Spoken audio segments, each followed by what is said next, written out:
by example, with learning languages, I preach to listen to French every day. And to me, it's better to listen to 20 minutes per day from Monday to Friday than to say I will only listen to French 2 hours on Sunday, every Sunday.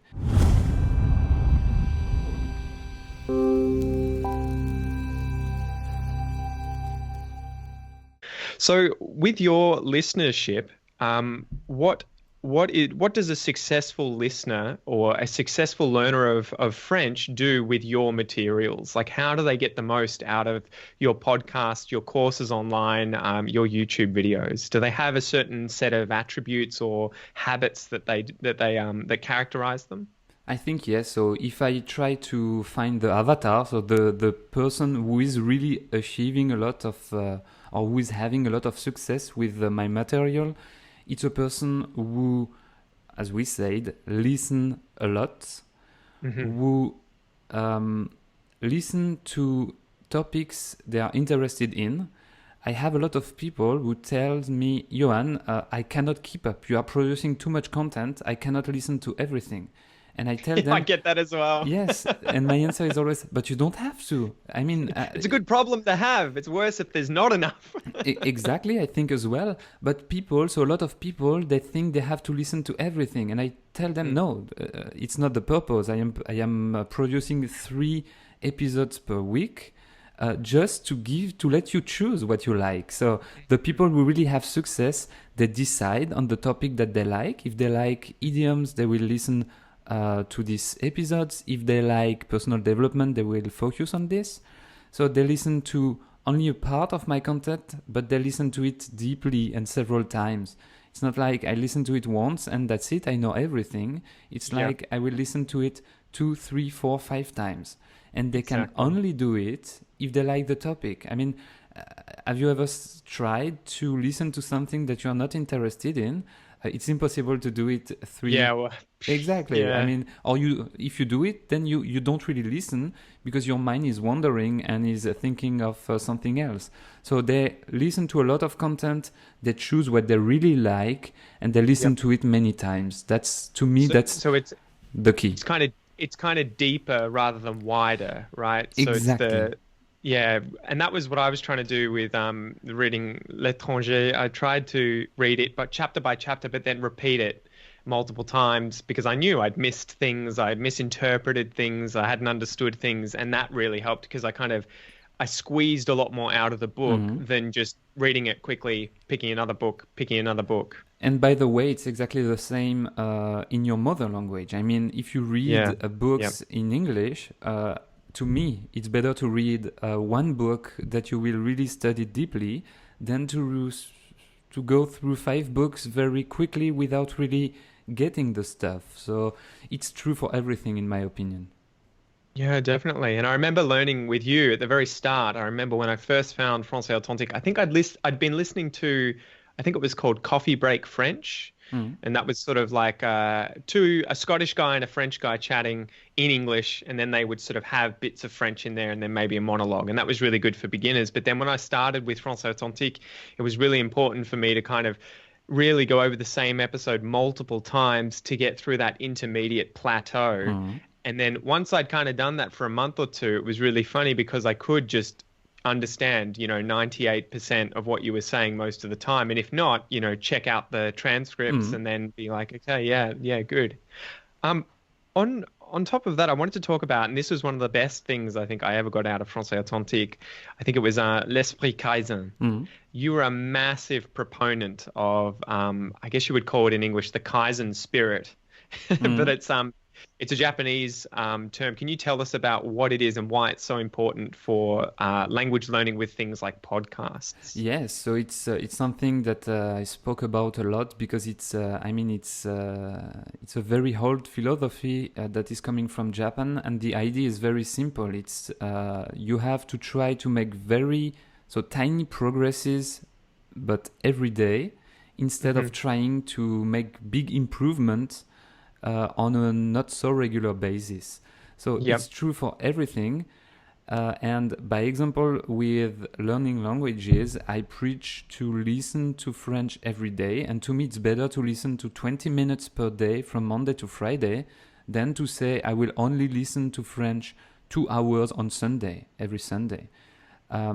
Because we really have to constantly improve ourselves to be able to correct the target that we set to us. And that's what I'm trying to do with languages and with Français Authentique as well as a community. To me, it's much better to try to do very tiny improvement every day than to try to have a breakthrough every month.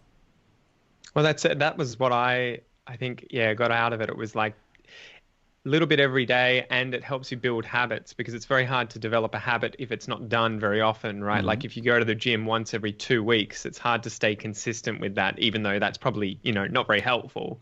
But it's the same with learning English, right? Or French. It's a little bit every day helps a lot more than binging one day every week or two.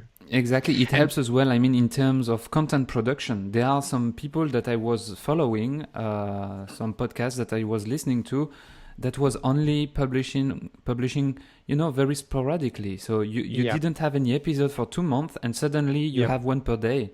And to me, that's not how I want to learn. And I think that's not how a content creator should serve their audience. I mean, if your people are following you, they have to get some new content on a regular basis. You can choose if it's once per week or twice per week, but it's very important to be consistent. Exactly. And another big thing that you emphasize is using your dead time, right? Do you want to talk about that and how that's useful? We can. It's funny that you ask, because I mean the dead time is all these times of your days where your body is busy and your mind is free. So when let's say you are in the shower, you are taking the bus, you are driving to work, all these times, I mean, you can do something productive with them, like listening to languages, learning something, or you can just stay there and drive. And I've always said that, in my opinion, we all have time to learn because of this dead time. So if you really meet someone who is telling you, I don't have time to learn, then tell them you have time to learn. Just take a sheet of paper and write all of your dead time and try to put in front of these dead times phases when you are learning something. It's interesting that you ask, because I mean, I'm doing it a lot. And I'm now in a phase where I am wondering, because as you said before, everything has to be balanced. And I am in a phase without really noticing it, where I am using all my dead times, and it became so extreme that I don't think a lot anymore. I mean, you don't get a pause either. we can say it like that. But when I'm outside and I walk into the woods, I am listening to something. And sometimes, as important as our dead times are, it's also interesting to be still, quiet, and to think a little bit. So that's also, it's all about balance. It is funny though, because I remember you talking about that, and I was trying to apply that, and I noticed that I could suddenly listen to, I think one of the days I used to walk into university where I was studying, and that would be 40 minutes. I'd have to do a lot of work in the laboratory there where I would be doing genetics work, and that would be, 4 hours a day. So I remember one day, I think I got like 6 hours of Français Authentique podcasts just out of the one day, which I would have otherwise spent doing the same things, but just having a lot of dead time not used. And so it's funny how it becomes a bit of a strategy game where you're like, all right, I can fit in a podcast here, or I'm going to go for a run. Oh, I can listen to a podcast at the same time. And then all of a sudden, you go through books and podcasts like there's no end, right? Yeah. Exactly. But what I like as well about, as you said, by example, when you run or when you walk, I found it very powerful, because learning is easier when you are moving, right? Your brain gets a lot of oxygen, and you are much more effective when you are doing something with your body. So when you learn while you walk, when you learn while you run, it is much more efficient than if you are learning while sitting on the couch, because your brain is full of oxygen, and you will remember stuff longer, I think, than if you were just sitting. G'day guys, that was a snippet from my interview with Johan Tekfak, the host and creator of the podcast Français Authentique. It was a pleasure having him on.